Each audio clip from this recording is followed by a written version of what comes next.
Hello all வணக்கம் and welcome back to Naga two hands. So Japanese லாங்குவேஜோட kanjis வந்து group by குரூப்பாக பார்த்துக்கிட்டு இருக்கோம். அந்த வகையில் வந்து இன்றைக்கி பார்க்க போகிறது தான் வந்து கடைசி லெசன். இந்த லெசனில் வந்து ஒரு 4 காஞ்சிஸ் மட்டும் பார்க்க போகிறோம். இந்த 4 காஞ்சிஸும் வந்து எழுத்து அல்லது வந்து இலக்கியம் அப்படின்ற குரூப்பில் வந்து அமையும். இலக்கியம், எழுத்து, பண்பாடு, கட்டுரை, உரைநடை அப்படின்ற வகை மேலே அடங்குற ஒக்காபுலரிஸும் வந்து இங்கே பார்க்க போகிறோம். ஸோ ரொம்பவே வந்து அகடமிக்கலான காஞ்சிஸ் அப்படின்னு இந்த குரூப்பை சொல்லலாம். ஸோ அவ்வளோதான், இப்போ ஒன்று ஒன்றா நம்ம பார்க்கலாம். Let's start.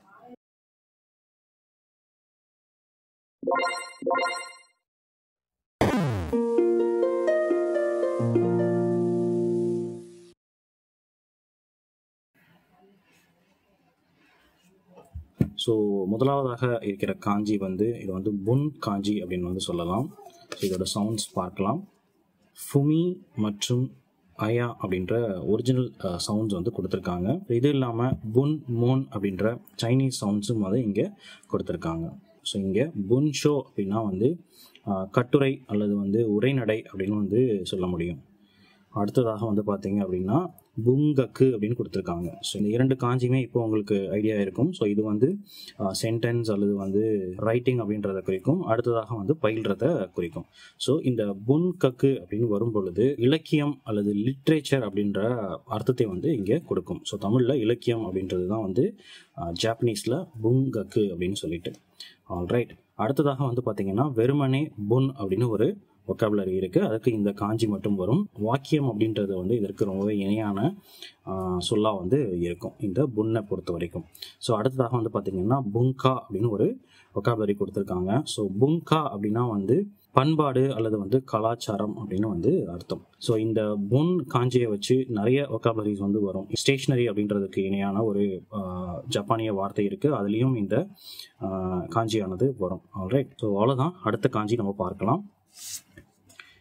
அடுத்ததாக ஜி காஞ்சி. ஸோ இந்த காஞ்சியில் இருக்கிற ரேடிக்கல்ஸ் பார்த்தீங்க அப்படின்னா இது வந்து குழந்தையை குறிக்கிற காஞ்சி. கீழே வந்து ரேடிக்கலாக வந்து வருது அண்ட் அதற்கு மேலே வந்து ஒரு லிட் மாதிரியான ஒரு ஸ்ட்ரக்சர் வந்து கொடுத்துருக்காங்க. ஸோ இது இரண்டும் வரும்பொழுது இது வந்து ஜி அப்படின்னு வந்து உச்சரிக்கப்படுது.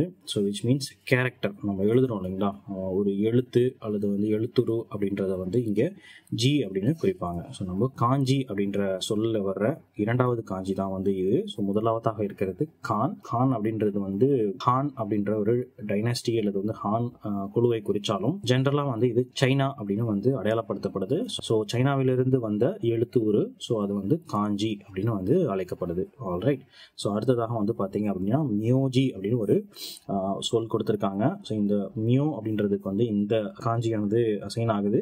ஸோ இதற்கு வந்து ந அப்படின்ற இன்னொரு சவுண்டும் இருக்குது அப்படின்றத நம்ம ஏர்லியராக பார்த்துருப்போம் இந்த நமையே காஞ்சியில். ஸோ இங்கே வந்து பார்த்தீங்கன்னா இது மியோ அப்படின்னு அழைக்கப்படுது. ஸோ மியோஜி அப்படின்றது வந்து ஜப்பானிய லாங்குவேஜில் வந்து சர்நேம் அப்படின்றத குறிக்கும். இன்னும் குறிப்பாக சொல்ல போனோம் அப்படின்னா தமிழில் குடும்ப பெயர் அப்படின்னு வந்து நம்ம சொல்லலாம். ஆல்ரைட், இப்போது அடுத்த காஞ்சி பார்க்கலாம். ஸோ இப்போ நம்ம பார்த்த கான் காஞ்சி தான் வந்து இது. ஸோ இந்த காஞ்சி தனியாகவே சைனீஸ் அல்லது சைனீஸ் ஆரிஜின் அப்படின்றது தான் வந்து மீன் பண்ணும். எங்கே வந்தாலும் சைனா ரிலேட்டடான ஏதோ ஒரு விஷயத்த சொல்ல ட்ரை பண்ணுது அப்படின்னு வந்து அர்த்தம். ஸோ இங்கே பார்க்கலாம். ஸோ காஞ்சி அப்படின்னு கொடுத்துருக்காங்க. ஸோ விச் மீன்ஸ் சைனாவிலிருந்து எடுத்துக்கொள்ளப்பட்ட எழுத்துரு அப்படின்னு நம்ம புரிஞ்சுக்க முடியும் காஞ்சி. அதுக்கு அடுத்ததாக வந்து காங்கோ. ஸோ காங்கோ அப்படின்னா வந்து சீனாவின் மொழி. இது மொழி காஞ்சி நம்ம ஆல்ரெடி பார்த்துருப்போம், கோ காஞ்சி. ஸோ இது வந்து கான் காஞ்சி. ஸோ காங்கோ அப்படின்னா வந்து சீன மொழி அப்படின்னு அர்த்தம். ஆல்ரைட், இப்போ அடுத்த காஞ்சி நம்ம பார்க்கலாம். இப்போ தான் பார்த்தோம் கோ காஞ்சி விச் லிட்டரலி மீன்ஸ் மொழி அப்படின்றது. ஆல்ரைட், ஸோ இப்போது இதோட சவுண்ட்ஸ் பார்க்கலாம். கதரு அப்படின்னு ஒரு சவுண்ட் கொடுத்துருக்காங்க. அப்புறம் வந்து கோ அப்படின்ற இன்னொரு சவுண்டும் இங்கே இருக்குது. ஸோ இந்த இடத்துல கோ அப்படின்றது தான் வந்து ரொம்ப ப்ரிடாமினண்ட்டாக என்ஃபையை பொறுத்த வரைக்கும் உபயோகப்படுத்துகிறோம். ஸோ நிஹோங்கோ அப்படின்னா வந்து ஜப்பானிய மொழி. ஸோ அடுத்ததாக வந்து பார்த்தீங்க அப்படின்னா தாங்கோ அப்படின்னு ஒரு வார்த்தை கொடுத்துருக்காங்க. தாங்கோ அப்படின்னா வேர்ட் அல்லது வந்து ஒக்காபுலரி. தமிழில் சொல்லணும் அப்படின்னா சொற்கள் அப்படின்னு நம்ம தமிழில் சொல்லுவாங்களா, அதுக்கு தான் வந்து இந்த தாங்கோ அப்படின்னு வந்து பொருள். அடுத்ததாக வந்து பார்த்தீங்கன்னா தமிருகோ.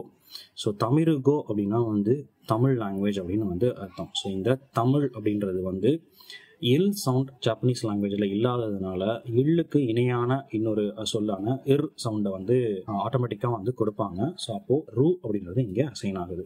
ஸோ தமிழ் அப்படின்றத தமிழ் அப்படின்னு வந்து அவங்க படிப்பாங்க. அண்ட் கோ அப்படின்றது மொழி. ஸோ மொத்தமாக தமிருகோ அப்படின்னா வந்து தமிழ் லாங்குவேஜ் அப்படின்னு அர்த்தம். ஸோ இதே மாதிரியே வந்து மலையாளம் மொழி அப்படின்றத வந்து மலையாளமு கோ அப்படின்னு வந்து உச்சரிப்பாங்க. இது மாதிரி ஒரு லாங்குவேஜும் வந்து கொஞ்சம் வந்து ஜப்பானிய சவுண்ட்ஸுக்கு ஏற்ற மாதிரி அடாப்ட் பண்ணி பிறகு வந்து கோ அப்படின்ற காஞ்சியை இடுறதன் மூலமாக அந்த மொழி அப்படின்றத குறிக்கும். ஆல்ரைட், ஸோ அவ்வளவுதான்.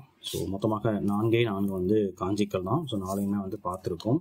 ஸோ நிறைய எழுதி பாருங்கள். ஸோ இந்த மாதிரி காஞ்சிஸ் வந்து எழுத தான் வந்து உங்களால் புரிஞ்சுக்க முடியும். பிகாஸ் சில காஞ்சிஸ் வந்து ஒரே மாதிரியே நிறைய காஞ்சிஸ் வந்து இருக்கும். எது எதற்கு அப்படின்றது ரொம்பவே குழப்பம் வந்து உங்களுக்கு கொடுக்கும் நிறைய நீங்கள் கற்றுக்கொள்ள ஆரம்பிக்கும் பொழுது. உதாரணத்துக்கு இந்த ஜி காஞ்சி எடுத்திங்கன்னா கொதமு காஞ்சி, ஜி காஞ்சி, கக்கு காஞ்சி அப்படின்னு சொல்லிட்டு இன்னும் நிறைய வந்து ஒரே மாதிரியே இருக்கும். பட் கொஞ்சம் ஸ்லைட் டிஃப்ரென்சஸ் வந்து இருக்கும். இது வந்து நீங்கள் நிறைய எழுதி பார்க்க வந்து இதை வந்து உங்களால் புரிஞ்சுக்கொள்ள முடியும். இன்னும் 2 லெசன்ஸ் வந்து இருக்குது.